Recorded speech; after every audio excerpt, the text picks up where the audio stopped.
नमस्कार दोस्तों, फिर से स्वागत करते हैं आपके एक धमाकेदार वीडियो में। दोस्तों आज भी मार्केट से रिलेटेड कई सारे अपडेट्स आते हुए देखने को मिल रहे हैं। मार्केट में जो गिरावट हुई है उसकी सारी वजह भी देखने को मिल रही है। उससे पहले अगर आप BTST होल्डर हैं तो कल की मार्केट से रिलेटेड आपका कॉल होल्ड है या फिर पुट होल्ड है, एक बारी कमेंट बॉक्स में ज़रूर बताइएगा, क्योंकि आगे हम लोग उस पर भी चर्चा करने वाले हैं। वहीं पर जो हम लोगों ने कल इंपॉर्टेंट चीज़ें आपको बताई थी, जैसा कि मैंने बताया था गिफ्ट निफ्टी में जो इंपॉर्टेंट जो लेवल है वो सस्टेन करना काफ़ी ज़्यादा ज़रूरी है, यानी कि हम लोगों को मार्केट 25,700 के ऊपर अगर जाते हुए देखने को मिलेगी तो निफ्टी भी इसी के साथ पॉजिटिव मोमेंटम करते हुए देखने को मिलेगी। हालांकि कल मार्केट में बहुत सारी निगेटिव न्यूज़ थी, जिसकी वजह से मेरा ओवरऑल व्यू जो था मार्केट को लेकर वो निगेटिव ही था। और यहाँ पे मार्केट ने अपना जो 25,564 का लेवल मैंने आपको मार्क करके दिया था उसको लूज किया गिफ्ट निफ्टी, और इसी के साथ निफ्टी भी हम लोगों की फॉल करते हुए देखने को मिली। देखिए निफ्टी में काफी इंपॉर्टेंट था कल का ये जो सपोर्ट था, जो मैंने बताया था 25,555 से 25,500 का ये जो रेंज है, ये काफी ज्यादा इंपॉर्टेंट है निफ्टी के लिए, और यही मार्केट को टिका कर रखा है। अगर मार्केट इसको लूज करती है तो सीधा मैंने बताया था कि 25,300 के लेवल तक मार्केट हम लोगों को आते हुए देखने को मिल सकती है। और आज की मार्केट में वैसा ही हुआ है। मार्केट यहां पर डायरेक्टली लुढ़क कर 25,225 के आसपास यहां बंद होते हुए हम लोग को देखने को मिली है, यानी कि 25,300 का लेवल जो बताया था उससे भी नीचे आते हुए हम लोग को देखने को मिली है। बैंक निफ्टी पे चर्चा करें तो बैंक निफ्टी पे भी मैंने चीजें बताई थी कि बैंक निफ्टी घूम फिर के काफी इंपॉर्टेंट सपोर्ट के आसपास आ गया है, जो कि है 59,775 से 59,683 का। अगर ये लूज करता है मार्केट तो फिर ये डायरेक्टली 59,311 के आसपास भी आते हुए हम लोग को देखने को मिल सकता है, और ऐसा ही हुआ है। देखिए ओपनिंग मैंने सब में फ्लैट ही बताई थी, तो ओपनिंग तो हम लोगों को आज फ्लैट ही मिली है। ठीक है, गैप अप गैप डाउन का मैंने इतना नहीं बताया था, ओपनिंग मैक्सिमम मैंने फ्लैट ही बोली थी, तो फ्लैट ओपनिंग मिली। वहीं पे बैंक निफ्टी ने अपना जो मैंने आपको टारगेट बताए थे कौन सा सपोर्ट लूज करेगा तो नेक्स्ट सपोर्ट आएगा, वो सारे टारगेट नीचे के डन करते हुए देखने को मिला है। अब इस गिरावट के पीछे काफी सारे कारण बताए जा रहे हैं, उसमें में से 8 कारण निकल के आ रहे हैं, उस पर भी हम लोग अभी चर्चा करते हैं। वहीं पे सेंसेक्स अगर देखा जाए तो 1200 अंक तक टूटते हुए हम लोग को देखने को मिला है। देखिए दोपहर 3:20 के करीब BSE सेंसेक्स 1223 अंक यानी कि 1.47 ऑलमोस्ट अगर बोला जाए तो 1.5% तक यहाँ पे हम लोगों को सेंसेक्स गिरावट करते हुए देखने को मिला है। वहीं पे निफ्टी 402 पॉइंट आज यहाँ पे गिरावट करते हुए देखने को मिला है, यानी कि 1.57% टूट कर यहाँ पे 25,182.90 के आसपास क्लोजिंग करते हुए हम लोग को देखने को मिला है। बाकी बात करें तो सारी ही मार्केट आज रेड रडार में थी। यहाँ तक अगर हम लोग अमेरिकी बाजारों की बात करें यानी कि डाउ जोन्स की बात करें तो वो भी आज रेड रडार में देखने को मिली है। देखिए डाउ जोन्स कल से हम लोगों को लाल निशान दिखाते हुए देखने को मिल रही थी। देखिए कल जो रेड निशान यहाँ पे देखने को मिला था उसकी तो सबसे बड़ी वजह यहाँ पे हम लोगों को जो बाकी के अमेरिकी मार्केट से बंद थी, मार्टिन लूथर किंग अवकाश के दिवस में जो बंद थी उसकी वजह से देखने को मिला था। और डाउ जोन्स फ्यूचर से ओपन था तो कल भी रेड रडार में थी और आज भी ये हम लोगों को रेड रडार में देखने को मिली है। वहीं पे अगर हम लोग आज मार्केट में जो गिरावट हुई इसके ऊपर कारण जो आए हैं उस पर अगर हम लोग चर्चा करें तो काफी सारे कारण निकल के आए हैं। सबसे पहला तो भाई ग्लोबल ट्रेड वॉर से जुड़ी जो चिंताएं लगी हुई हैं उसका सबसे बड़ा कारण है, यानी कि अमेरिकी टैरिफ। जब तक इस पे कोई एक पर्टिकुलर न्यूज नहीं आ जाती है मार्केट के सेंटिमेंट्स हम लोगों को कमजोर ही देखने को मिलेंगे। वहीं पे अमेरिकी ट्रेडजी यील्ड्स में तेजी और अमेरिकी यूरोप के बीच संभावित व्यापार तनाव के बढ़ने की आकांक्षाओं के चलते ग्लोबल शेयर बाजारों में हम लोगों को बिकवाली की हवा देखने को मिली है। ओवरऑल ग्लोबल इससे इंपैक्ट हुआ है और मार्केट में गिरावट आ रही है, और इसका असर हम लोगों का सीधा भारतीय बाजार पर भी आज पड़ते हुए देखने को मिला। देखिए अमेरिका यूरोप पर जो ग्रीनलैंड से जुड़ा जो टैरिफ का विवाद चल रहा है अभी इस पे स्पष्ट नतीजा नहीं देखने को मिल रहा है। अगर इसके ऊपर कोई स्पष्ट नतीजा हम लोग को देखने को मिलता है तो फिर मार्केट में थोड़ा बहुत ये जो गिरावट की हवा चल रही है वो थमते हुए हम लोग को देखने को मिल सकती है। दूसरी सबसे बड़ी जो अपनी इंडियन मार्केट में गिरावट की सबसे बड़ी वजह है वो आपकी एफआईज की बिकवाली है। एफआईज की तरफ से बिकवाली अभी तक नहीं रुक रही है। आज के दिन भी यहाँ पे 3,262 करोड़ तक की यहाँ पे बिकवाली करते हुए मार्केट यहाँ पे देखने को मिला था। जनवरी के महीने पे अभी तक की अगर हम लोग चर्चा करें तो 29,315 करोड़ तक की यहाँ पे अभी तक एफआईज बिकवाली कर चुके हैं, जो कि बहुत ही ज्यादा बुरी खबर है। और मार्केट का स्तर आप देख सकते हैं कितनी नीचे आते हुए हम लोग को देखने को मिला है। Q3 के जो नतीजे आए थे वो भी काफी थोड़े मिले जुले थे, यानी कि कुछ स्टॉक में अच्छा प्रदर्शन देखने को मिला था, लेकिन कुछ स्टॉक हम लोगों के काफी खराब प्रदर्शन करते हुए देखने को मिले थे। जैसे कि विप्रो हम लोगों को कमजोर आउटलुक देखने को मिला था, जिसकी वजह से हमारा जो आईटी सेक्टर था वो वीक होते हुए देखने को मिला, और निफ्टी इंडेक्स में करीब यहाँ पे 1.1% फिसल कर खराब प्रदर्शन देखने को मिला था। वहीं पे कमजोर ग्लोबल संकेत भी हम लोग का सबसे बड़ा वजह बना हुआ है, क्योंकि यहाँ पे अगर हम लोग बात करें एशियाई बाजारों का, तो दक्षिण कोरिया का जो कॉस्पी है वो भी हरे निशान में रहा था, जापान का जो निक्केई है वो भी रेड रडार में रहा था, यहाँ तक शंघाई का एसएसई कंपोजिट और हांगकांग का हैंगसेंग जो है वो सारे आज हम लोगों को निगेटिव यानी कि रेड रडार में देखने को मिले थे, जिसकी वजह से भी एक ग्लोबली मार्केट पे भी इंपैक्ट पड़ा था निगेटिव। देखिए अमेरिकी बाजार जैसे कि मैंने बताया सोमवार को हॉलीडे के चलते बंद थी, लेकिन आज यानी कि 20 जनवरी को ओपन भी हुई, लेकिन वॉल स्ट्रीट फ्यूचर जो है आपका 1% से ज्यादा टूटते हुए नजर आया।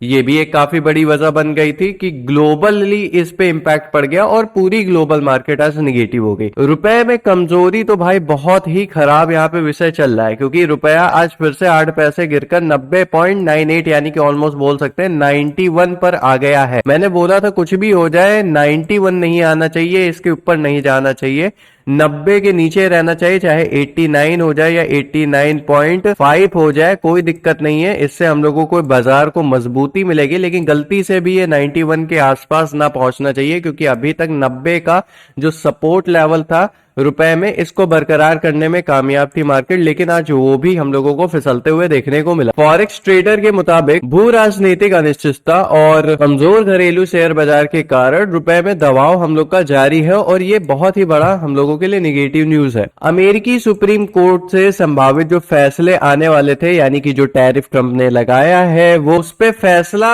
नहीं सुनाया था। पिछली बार मैंने आपको बताया भी था इसका फैसला आने वाला था, लेकिन उसकी डेट फिर से टाल दी गई थी। देखिए जब भी फैसला आता है सुप्रीम कोर्ट की तरफ से या आने वाला होता है या कब फैसला सुनाया जाएगा, इसकी एक कोई निश्चित डेट नहीं रहती है, लेकिन जब भी अगर इस पे कुछ पॉजिटिव हम लोग को फैसला देखने को मिला तो फिर मार्केट में ये एक सुधार का कारण बन सकता है। तो सबसे बड़ी नजर तो अभी इसी अमेरिकी सुप्रीम कोर्ट के संभावित फैसले पर लगी हुई है। वहीं पे अगर हम लोग बात करें तो कच्चे तेल की कीमतों में भी लगातार हम लोग को उछाल देखने को मिल रहा है। $64 प्रति बैरल पहुंच चुका है। मार्केट में जब पॉजिटिव न्यूज आई थी, जब मार्केट पिछली बार पॉजिटिव चल रही थी, तब ये 60 के आसपास पहुंच गया था, इसलिए मार्केट में एक बढ़िया सपोर्ट मिला था।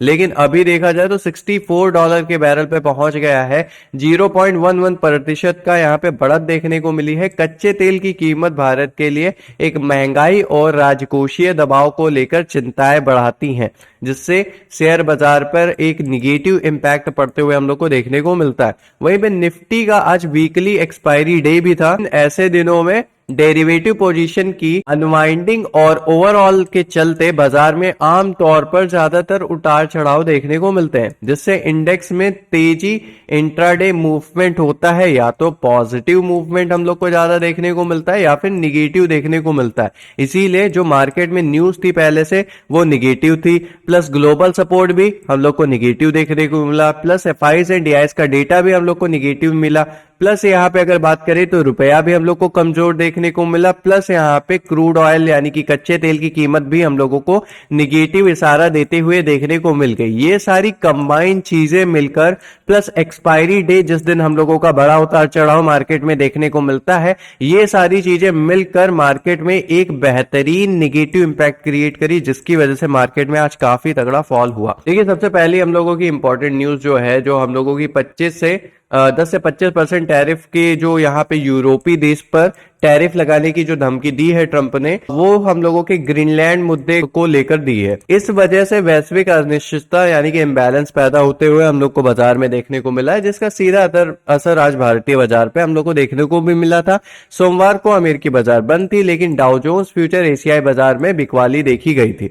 अब हम लोगों की सबसे ज्यादा नजर रहने वाली है कल की मार्केट पे, कि कल हम लोगों की ग्लोबल मार्केट कैसी ओपनिंग रहती है, यानी कि ओवरऑल यूएस मार्केट कैसी ओपनिंग देती है। अगर ये पॉजिटिव हम लोग को कुछ दिखाई तो फिर हम लोगों के लिए एक पॉजिटिव संकेत बन सकता है। सेकेंड चीज हम लोगों की रहेगी गिफ्ट निफ्टी। भाई गिफ्ट निफ्टी की ओपनिंग डिसाइड कर देती है कि ओवरऑल मार्केट जो हम लोगों की निफ्टी मार्केट है वो कहां पे जाएगी, तो उसको देखना भी काफी ज्यादा जरूरी है।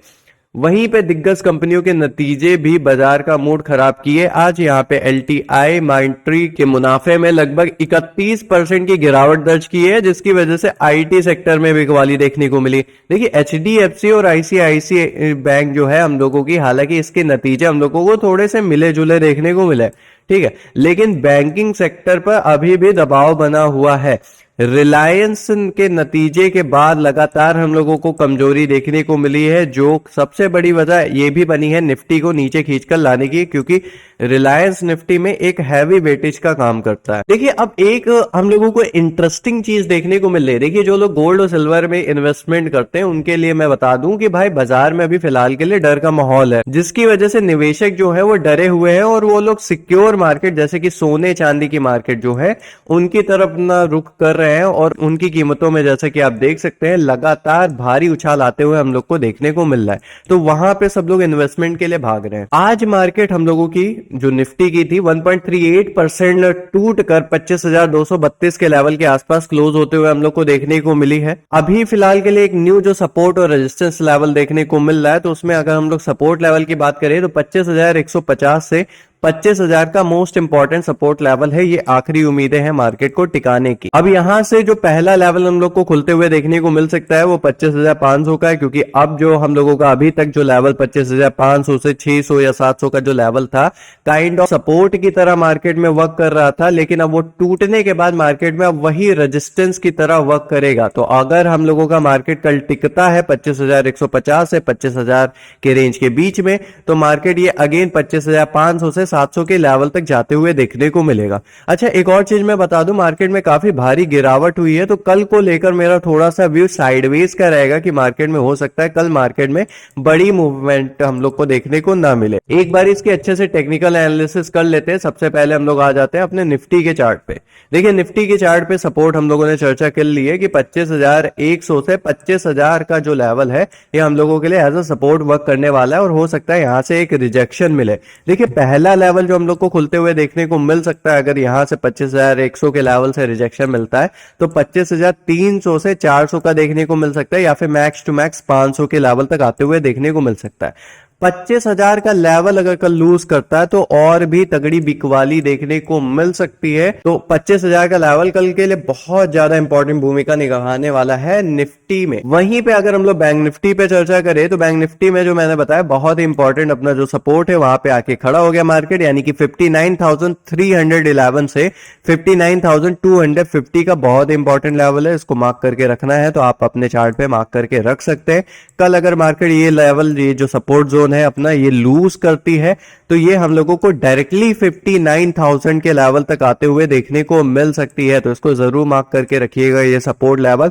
अगर रिजेक्शन मिलता है सपोर्ट लेवल से और 59,400 या 500 के ऊपर अगर मार्केट टिकती है तो हम लोगों को अगेन मार्केट 59,600 टू 800 तक जाते हुए देखने को मिल सकती है। बात करें अगर हम लोग गिफ्ट निफ्टी की ओपनिंग कैसी चाहिए, तो गिफ्ट निफ्टी की ओपनिंग एटलीस्ट 25,000 का लेवल है, यहाँ पे 25,200 से 25,100 का लेवल है, ये सस्टेन करके रखे। अगर इसी के ऊपर कंसोलिडेट होकर मार्केट थोड़ी ऊपर जाती है तो ये काफी बढ़िया रहेगा हम लोगों के निफ्टी के लिए। लेकिन अगर कल भी मार्केट में साइडवेज या निगेटिव मोमेंटम रहता है तो कल की मार्केट हम लोगों को या तो बड़ा फॉल दिखाते हुए देखने को मिल सकती है, या फिर कल ओवरऑल हम लोगों को मोमेंटम थोड़ा सा वॉलेटाइल और साइडवेज देखने को मिल सकता है।